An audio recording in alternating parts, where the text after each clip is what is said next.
ঝড়ও মাঝে মাঝে গতি কমায়, কিন্তু আমরা একবার শুরু করলে থামতে শিখিনি। কিন্তু সমাজ হিসেবে আমাদের নৈতিক অধঃপতন এত গভীর যে আজ আমরা অন্যের সুখও সহ্য করতে পারি না। আমাদের অনুভূতি এতটাই নিঃশেষ হয়ে গেছে যে এখন আর মানুষকে দেখি না, দেখি শুধু কন্টেন্ট। এবং ইন্দ্রেশ উপাধ্যায়জির বিয়ে সেই নির্মম মানসিকতার শিকার হয়েছে। গত 5 দিন ধরে যেভাবে তাকে ট্রোল করা হচ্ছে, সেখানে এক্সপোজ তিনি নন, এক্সপোজ আমরা এবং আমাদের সমাজ। আমাদের ভেতরের হিংসা, তিক্ততা সব প্রকাশ পেল। আমরা এমন হয়ে গেছি যে অন্যের সুখে দুঃখ পাই আর অন্যের দুঃখে আনন্দ পাই। এমন তো ছিলাম না আমরা। কিছুদিন আগে স্মৃতিমন্দনার বিয়ে ভেঙে গেল। মানুষ তার পুরনো ভিডিও ভাইরাল করছে, দেখো দেখো ভাই নাচছিল, খুব খুশি ছিল, খুব দেখাচ্ছিল, কত কিছুই না বলেছি। আর ইন্দ্রেশজির ক্ষেত্রে আমরা কি করছি? যেদিন তার জীবনের সবচেয়ে সুন্দর দিন হওয়ার কথা ছিল, যেদিন তার আশীর্বাদ পাওয়ার কথা ছিল, সেই দিন আমরা তার ও তার পরিবারের জীবন দুর্বিষহ করে তুলেছি। এই ভিডিও সেই মানুষদের জন্য যাদের ভিতরে এখনও সামান্য বিবেক আছে, সামান্য মানবতা আছে। ভেবে দেখুন, ইন্দ্রেশ উপাধ্যায় কে? তিনি কোনো ফিল্ম স্টার নন, কোনো কোটিপতি শিল্পপতি নন, কোনো রাজনীতিবিদও নন। একজন সাধারণ দেখতে শান্ত স্বভাবের কথাবাচক, যার বাবা সারা জীবন ভাগবত কথা বলতেন। তিনি সেই পরিবেশে বড় হয়েছেন, এরপর বিয়ে করেছেন। এতে সমস্যা কোথায়? হেলিকপ্টার এলো, সাজসজ্জা ভালো হলো, খরচ হলো, তাই বলে এত কাণ্ড? এগুলো প্রশ্ন প্রথমবার উঠছে না। মনে আছে জয়া কিশোরীর ব্যাগ দেখিয়ে সমালোচনা করা হয়েছিল? আর হে, এত দামি ব্যাগ! মোহমায়া তো কেবল অন্যদের জন্য।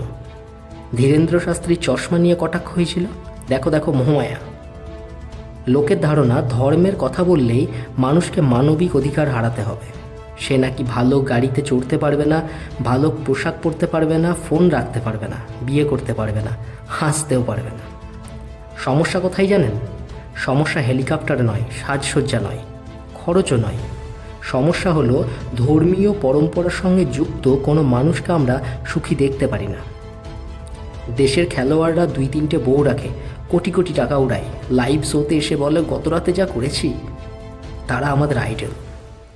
বলিউড অভিনেতাদের অসংখ্য কুকীর্তি, মাদক, নোংরামি, একাধিক সম্পর্ক, সব। তাও আমরা বলি কি এগুলো ওদের সোয়াগ। রাজনীতিবিদ চুরি করে, দোষী সাব্যস্ত হয়, তবুও তিনি হিরো। এবার আসি সবচেয়ে বিষাক্ত আক্রমণে, ইন্দ্রেশজির স্ত্রী সম্পর্কে কুৎসা রটানো। বলছে আগে বিয়ে হয়েছিল, পুরনো সম্পর্ক ছিল। এভাবে একজন মেয়ের অতীতকে মাটিতে মিশিয়ে আমরা যেন ভুলে গেছি সে একজন মানুষ, কারোর মেয়ে, কারোর বোন, আর এখন কারোর স্ত্রী। আমরা সত্য জানি না, খবর সত্যি কি না কিছুই জানি না, কিন্তু কন্টেন্ট চাই, ভিউজ চাই। আর যদি সত্যি ধরেও নিই, তাহলে কি আমরা ভাবছি না সেই মেয়েটা কী কী পেরিয়ে এসেছে? কত কষ্ট, কত অপমান, কত অশ্রু। আমরা সেটা দেখতে পাই না, দেখি শুধু গসিপ। সে কারোর মেয়ে, কারোর বোন, এখন কারোর স্ত্রী। আর আমরা তার জীবনের সবচেয়ে সুখের দিনটাকে জীবনের সবচেয়ে কষ্টের স্মৃতিতে পরিণত করার চেষ্টা করছি। আমরা নিজেরাই বিচারক, আইনজীবী সব হয়ে বসেছি, কিন্তু আমাদের তো তার ঘর চালানোর দায় নেই। আমরা কেন এত নাক গলাই? আমাদের লজ্জা পাওয়া উচিত সমাজের মানুষ হিসেবে। ইন্দ্রেশজির পুরনো দুটো কথা তুলে তার বিরুদ্ধে পাহাড় বানানো হচ্ছে। কিন্তু ভাবুন, জীবনে কি আমরা আমাদের বাবা মা কোনো দিনও কোনো ভুল কথা বলিনি, ভুল কাজ করিনি? আজ যদি আমাদের পুরনো অডিও, মেসেজ, ছবি ছড়িয়ে দেওয়া হয়, আমরা টিকতে পারবো? আমাদের চোখের অন্যের ভুল পাহাড়ের মতো, নিজের ভুল ধূলিকণার মতো। আজ ইন্দ্রেশজি ও তার স্ত্রীকে নিয়ে যা হচ্ছে, কাল অন্য কারোর সঙ্গে হবে। ট্রোলিং থামে না, শুধু টার্গেট বদলায়। মনে রাখুন, ইন্দ্রেশ উপাধ্যায় কোনো সন্ন্যাসী নন। তিনি একজন গৃহস্থ, একজন কথাবাচক। তারও অধিকার আছে ভালো পোশাক পরা, গাড়িতে ওঠা, ফোন রাখা, বিয়ে করা, সুখে থাকা, যেমন অধিকার আপনার আছে। কথা শোনানোর জন্য তারা কোনো দর্শকের কাছ থেকে টাকা নেয় না। যে চাঁদা দেয় সে স্বেচ্ছায় দেয়।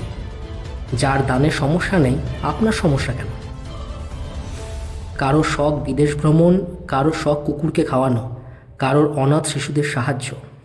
আপনার যদি কারোর বক্তব্যের সঙ্গে মতবিরোধ থাকে বুদ্ধিদীপ্তভাবে বলুন, কিন্তু কারো স্ত্রী, বাবা মা, ব্যক্তিগত জীবন, অতীত এসবকে গসিপ বানিয়ে তাকে অপমান করা ধর্ম নয়, এটা কেবল আমাদের অধঃপতন। তাই প্রশ্ন হচ্ছে, আপনি কি সত্যিই ধর্ম বাঁচাতে চান, নাকি ধর্মের মানুষকে আঘাত করতে চান? ইন্দ্রেশজিকে তার জীবন সুখে কাটাতে দিন। তিনি শুধু একজন সাধারণ মানুষ, আপনার মতোই, আমার মতোই। যদি কারো সুখ আপনাকে কষ্ট দেয়, সমস্যা সুখে নয়, সমস্যাটা আপনার চিন্তায়। নিজের চিন্তা বদলান, না হলে এই হীনমান্যতা আপনাকে ভেতর থেকে খেয়ে ফেলবে, হয়তো অনেকটা খেয়েও ফেলেছে। ইন্দ্রেশজি ও তার স্ত্রীকে শুভেচ্ছা, খুশি থাকুন, সুখে থাকুন। আর সমাজকে বলি, জীবনকে জীবন হতে দাও ভাই, জীবনকে বাঁচতে দাও।